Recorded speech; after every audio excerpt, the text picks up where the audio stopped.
अपने शब्दों से करना चाहूंगा। आरंभ हो चुका है, लेकिन अपने भाषण का शुभारंभ। आज हिंदी दिवस है और इसमें कहना चाहूंगा कि भारत के सांस्कृतिक श्रृंगार की बिंदी है हिंदी। इस ईश्वरकृत सृष्टि में जितनी भी वस्तुएं हैं, जितने भी तत्व हैं, जितने भी पदार्थ हैं, यदि आध्यात्मिक दृष्टि से देखें तो ऐसा कुछ भी नहीं जिनमें चेतना नहीं है। चेतना शून्य कुछ भी नहीं है। तो जो वस्तुएं जिनमें चेतना अधिक है उन्हें हमने सजीवों की संज्ञा दी है, जिनमें चेतना कम है उन्हें निर्जीवों की संज्ञा दी है। सजीव तत्वों में पेड़ पौधे वनस्पतियां आते हैं। पेड़ पौधों और वनस्पतियों का भी अपना संचार तंत्र है, ऐसा भारत के प्रसिद्ध वैज्ञानिक जगदीश चंद्र बसु जी सिद्ध कर चुके। जो दूसरे जीव जंतु हैं उनकी भी अपनी संचार व्यवस्था है, लेकिन सबसे चैतन्य प्राणी, इस सृष्टि के सबसे बुद्धिमान प्राणी मनुष्यों ने शब्दों, वर्णों और व्याकरण से परिपूर्ण जिन भाषाओं का निर्माण किया है वो मानव जाति की सबसे प्रमुख विशेषताएं हैं। सबसे प्रमुख विशेषता में से एक है मानव जाति की। अब हम भारत के इतिहास के संदर्भ में थोड़ा दृष्टि डालना चाहेंगे कि भारत एक वो देश है जहां पे सभ्यता का सबसे पहले उदय हुआ। किसी भी देश की सभ्यता के विकास में भाषा का सबसे महत्वपूर्ण योगदान होता है, और ये वो देश है जहां सबसे पहले पुस्तक रची गई। ये सर्व सिद्ध है कि वेद विश्व की सबसे प्राचीन पुस्तकें हैं, और वेदों की रचना भारतवर्ष में हुई, और वेदों की रचना संस्कृत भाषा में हुई।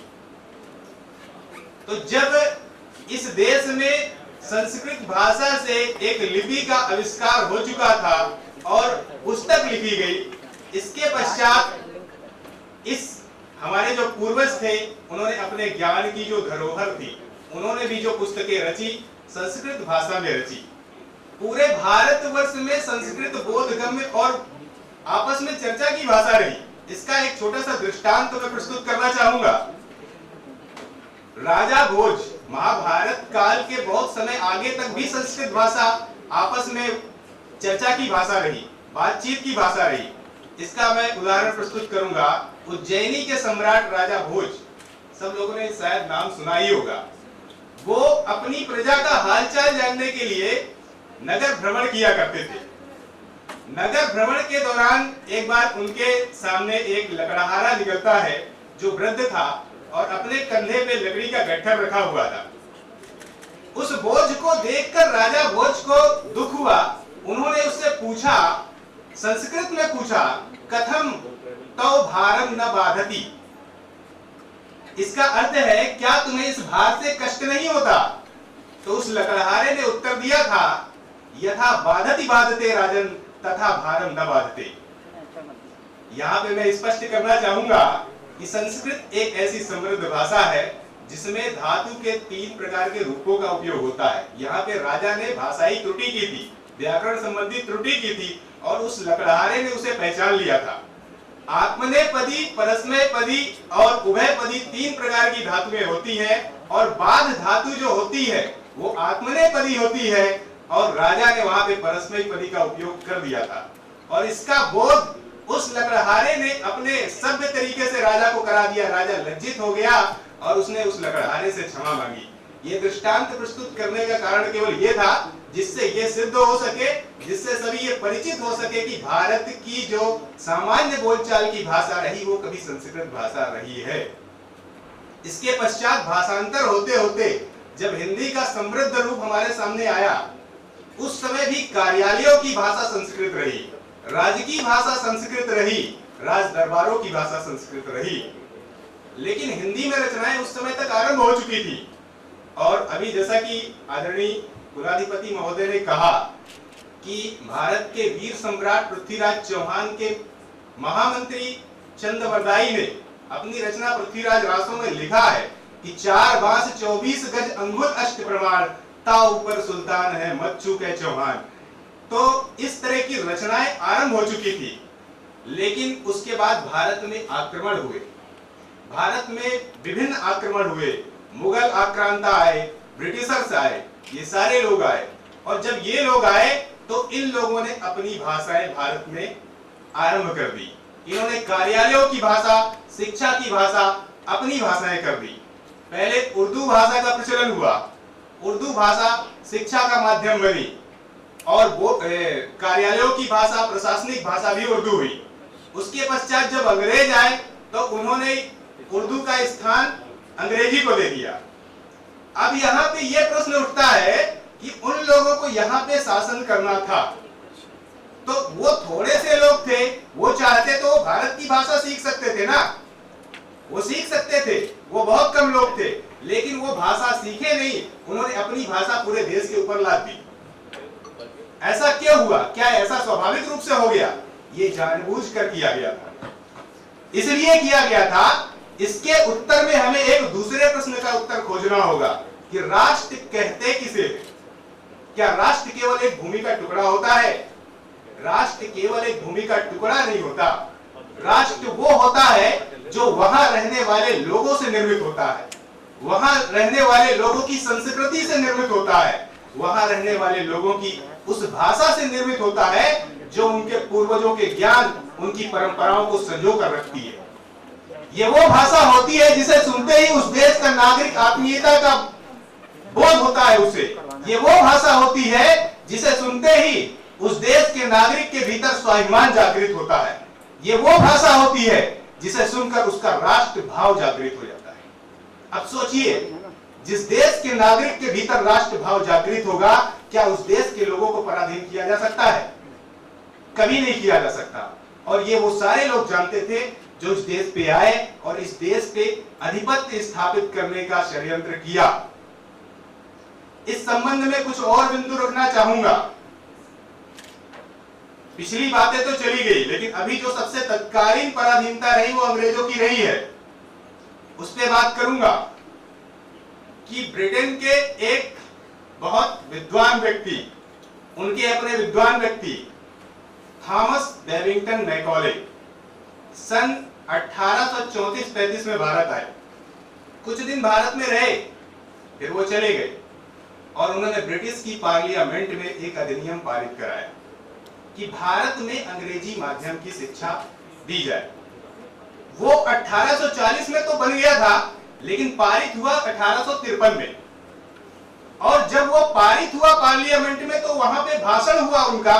उस भाषण में उन्होंने कहा था कि हिंदी भारत की रीढ़ है, यदि इस रीढ़ को तोड़ दिया जाए तो यह देश गिर पड़ेगा। इसी तरह से अंग्रेजों ने अपनी संसद में एक नियम सन 1935 में पारित किया, जिसे कहते हैं गवर्नमेंट ऑफ इंडिया एक्ट। अब हम यहाँ पे ये सोच रहे होंगे कि ये सारे नियम, ये सारे प्रावधान तो अंग्रेजी शासन में हुए थे, उससे हमको क्या मतलब? जब देश स्वाधीन हो गया तो हमारी अपनी भाषा लागू होनी चाहिए थी। या फिर ऐसा है कि हमारी भाषा में कोई दम नहीं है, या फिर ऐसा है कि हमारी भाषा समृद्ध नहीं है? तो मैं बताना चाहूंगा कि हिंदी विश्व की दूसरी भाषा है जो सबसे ज्यादा लोगों के द्वारा पढ़ी जाती है, सुनी जाती है और समझी जाती है। पहली भाषा भी अंग्रेजी का स्थान नहीं है, पहली भाषा में चाइनीज का स्थान है। और जो ये दावा किया जाता है कि अंग्रेजी अंतरराष्ट्रीय भाषा है, उनको बताऊंगा कि अंग्रेजी केवल 11 देशों में बोली जाती है। ये भी वो देश हैं जो अंग्रेजों के पराधीन हुए। और यह भी दावा किया जाता है कि अंग्रेजी वैज्ञानिक भाषा है। किसी भी भाषा के वैज्ञानिक होने का सबसे बड़ा आधार यह होता है कि उस भाषा में सबसे अधिक विज्ञान की पुस्तकें लिखी गई हो, विज्ञान के सबसे अधिक शब्दों को समाहित करने की क्षमता हो। लेकिन यदि आधुनिक विज्ञान की बात करें तो विज्ञान की सबसे अधिक पुस्तकें रशियन भाषा में लिखी गई है। और जो अंग्रेज वैज्ञानिकों ने जो भी कार्य किया है, उन लोगों ने स्पेनिश और आयरिश भाषा में किया है। यह अंग्रेजों की धूर्तता थी, उसका ट्रांसलेशन इंग्लिश में करके यह प्रचारित कर दिया कि ये सारे काम अंग्रेजी में हुए। अंग्रेजी के प्रति हमारे अंदर अच्छी भावना हो और हिंदी के प्रति हीन भावना हो, इसका बहुत बड़ा षड्यंत्र किया गया। मैं संक्षेप में अपनी बात कहूंगा, लेकिन थोड़ा सा इतिहास बताना चाहूंगा, क्योंकि आजादी के संदर्भ में जो कुछ बातें हुई उसे जानना आवश्यक हो जाता है। ऐसा प्रश्न बार बार मन में कौंधता है कि हमारी राष्ट्रभाषा हिंदी हो कैसे नहीं पाई, कि स्वतंत्रता के बाद तो हमारे पास कोई ऐसा प्रश्न था ही नहीं, और उस समय के जो सर्वमान्य नेता हुआ करते थे वो भी हिंदी को बहुत महत्व देते थे, हिंदी पूजनीय थी उनके लिए। सन 1918 में उन्हीं नायक ने कहा था कि बता दो पूरी दुनिया को कि गांधी, मोहनदास करमचंद गांधी अंग्रेजी भूल गए। जबकि यह सत्य है कि अंग्रेजों से भी अधिक अच्छी अंग्रेजी महात्मा गांधी की थी, लेकिन फिर भी उन्होंने कहा था, ये उनका राष्ट्र प्रेम था। हुआ ऐसा कि 2 जुलाई सन 1943 को कुछ ऐसा इतिहास हुआ था जिसके बारे में हमें बताया नहीं गया। द्वितीय विश्व युद्ध चल रहा था, और द्वितीय विश्व युद्ध में जर्मनी और जापान के सहयोग से नेताजी ने आजाद हिंद सेना का गठन कर लिया, और उस सेना ने सीधे ब्रिटिश गवर्नमेंट पे सैन्य आक्रमण किया। 1857 के बाद यह दूसरा आक्रमण था जो भारतीयों ने सैन्य आक्रमण अंग्रेजों के ऊपर किया था। इस आक्रमण ने ब्रिटिश गवर्नमेंट की नींव हिला दी थी, और उनको इस बात का आभास हो गया था कि वो भारतवर्ष में राज्य कर नहीं सकते हैं।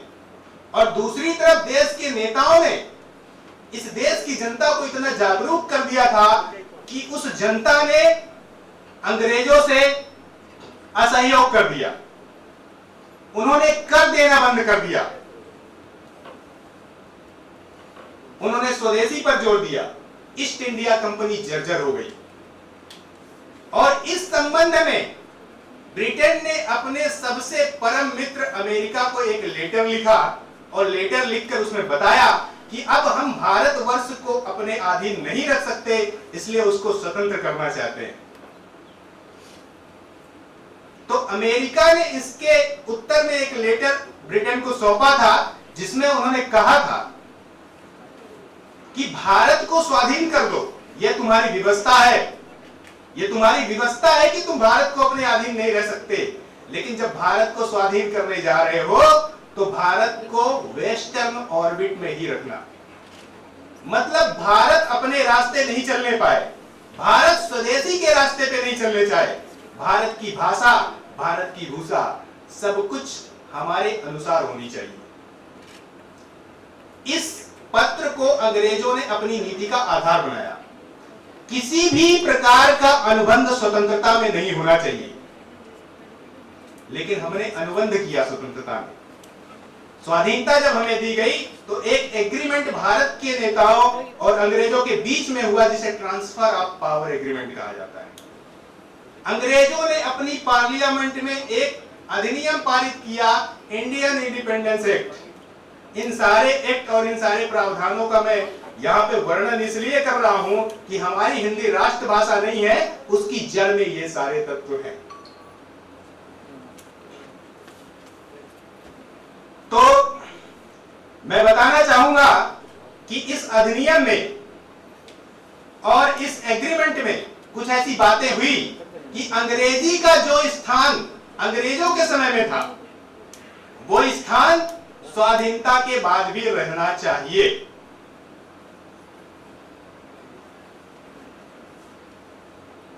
और ऐसा ही हुआ। देश में कॉन्वेंट स्कूलों की परंपरा, अंग्रेजी माध्यम महाविद्यालय और विद्यालयों की व्यवस्था वैसी ही बनी रही, जबकि ऐसा कुछ भी नहीं था कि हमारी भाषा में दम नहीं है या फिर हम वैज्ञानिक नहीं है। यह केवल हमारी मानसिक पराधीनता के लिए किया गया एक षड्यंत्र था, जिसे हमें समझना होगा। और स्वाधीनता संग्राम के संघर्ष के समय भी इस देश के नायक इस चीज को जानते थे, इस देश के महापुरुष इसको जानते थे। इसलिए स्वामी दयानंद सरस्वती, स्वामी श्रद्धानंद, विवेकानंद और कबीर, रैदास, रसखान, इन लोगों ने अनेक रचनाएं की। ये लोग अंग्रेजों के समय भी, कुछ लोगों ने अंग्रेजों के समय, कुछ लोगों ने उससे पूर्व ये काम किया है। गोस्वामी तुलसीदास जी महाराज ने रामचरितमानस की रचना की, जो हिंदी साहित्य में सबसे समृद्ध काव्य है, सबसे समृद्ध महाकाव्य है। श्री राम इस देश की आस्था के प्रतीक है, श्री राम इस देश के कण कण में व्यापक है। इसलिए जब श्री रामचरितमानस की रचना गोस्वामी तुलसीदास जी महाराज ने की तो उस ग्रंथ ने को इस देश के लोगों ने अपने हृदय में बसा लिया। आज इस देश में ऐसा कोई घर नहीं बचा जहां रामचरितमानस के प्रति श्रद्धा ना हो, रामचरितमानस ना हो। कवि भूषण ने शिवा पावनी की रचना में छत्रपति शिवाजी महाराज के चरित्र का वर्णन किया। मुंशी प्रेमचंद ने अनेक 500 से अधिक कहानियां लिखी और अनेकों उपन्यास रचे। कलम के इस योद्धा को उपन्यास सम्राट कहा जाता है। मैं ये कहना चाहूंगा कि आज हिंदी दिवस मनाने का उद्देश्य यही था कि हिंदी हमारी व्यापक होनी चाहिए। हिंदी हमारी जिस स्थिति में है उस स्थिति में रहनी नहीं चाहिए। हिंदी हमारी मातृभाषा है, उसे मातृभाषा का गौरव मिलना चाहिए। हमारी शिक्षा का माध्यम हिंदी होना चाहिए।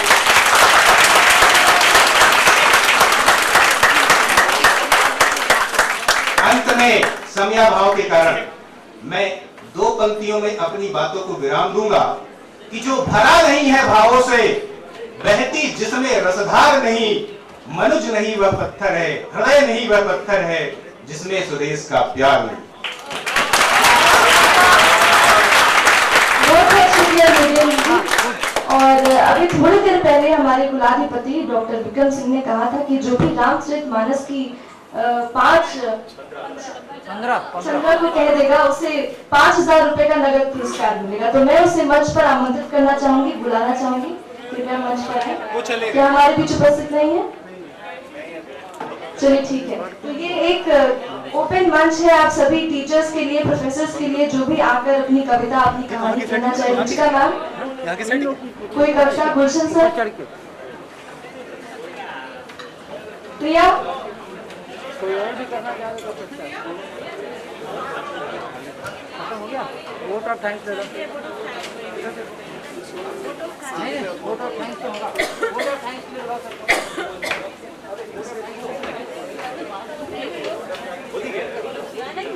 आप सभी का बहुत बहुत शुक्रिया यहाँ आने के लिए, हमारे कार्यक्रम में उपस्थित होने के लिए। हिंदी दिवस के इस कार्यक्रम को सफल बनाने के लिए आप सभी का बहुत बहुत शुक्रिया। धैर्य रखने के लिए, शांति बनाए रखने के लिए। ये फोन किसका है? हमारे इस कार्यक्रम के मुख्य उद्देश्य को मत भूलिएगा। आदर्श सर को मैं मंच पर आमंत्रित करना चाहूंगी। धन्यवाद प्रस्ताव के लिए।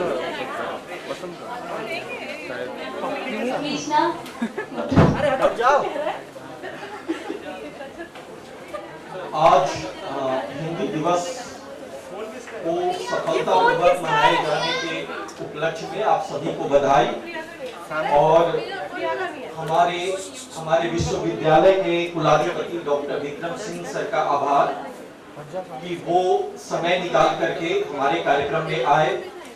इसके अलावा हमारे विश्वविद्यालय के कुलपति प्रोफेसर प्रसन्नजीत कुमार, उनका भी हृदय से धन्यवाद कि वो यहाँ आए और अपने वक्तव्यों से हम सभी को सुशोभित किया। इसके साथ ही हमारे विश्वविद्यालय के कुल सचिव प्रोफेसर जयानंद सर का भी आभार कि वो अपने व्यस्त कार्यक्रमों के बीच यहाँ आए और आप सभी के बीच अपनी बात रखी। इन सब के अलावा हमारे विभाग के पत्रकारिता एवं जनसंचार विभाग के विभागाध्यक्ष डॉक्टर सैयद फहर अली सर का आभार कि उन्होंने हर संभव सहयोग दिया और पूरी तत्परता के साथ इस आयोजन को सफल बनाने हेतु पूरी जी जान से वो समर्पित रहे। एक बार तालियों के साथ हम उनके प्रति आभार व्यक्त करते हैं। इसके साथ ही हमारे साथी और छोटे भाई सरदिस गुलशन का आभार कि उन्होंने बहुत मेहनत के साथ अभी जो आप लोगों ने देखा कि किस तरीके से नाटक की प्रस्तुति हुई। इसके अलावा आगे बैठे हुए नजर आ रहे हैं हमारे विनोद जी। आपने देखा कि मंच पर एक एक संयोजन कैमरा से लेकर के और एक एक व्यवस्था कैसे हो, ये हम सभी लोग कई दिनों से मिलकर के पूरा डिपार्टमेंट इसके लिए प्रयासरत था। तो विनोद जी का भी बहुत बहुत आभार कि उन्होंने बहुत बेहतरीन तरीके से इस कार्यक्रम की पूरी संकल्पना की। इसके अलावा जितने भी छात्र हैं, चाहे वो नुक्कड़ नाटक में जिन्होंने भाग लिया, बहुत अच्छा प्रदर्शन, इतने कम समय में आप लोगों ने इतना बेहतर प्रस्तुतिकरण किया, इन सब के लिए आप सभी साधुवाद के पात्र हैं।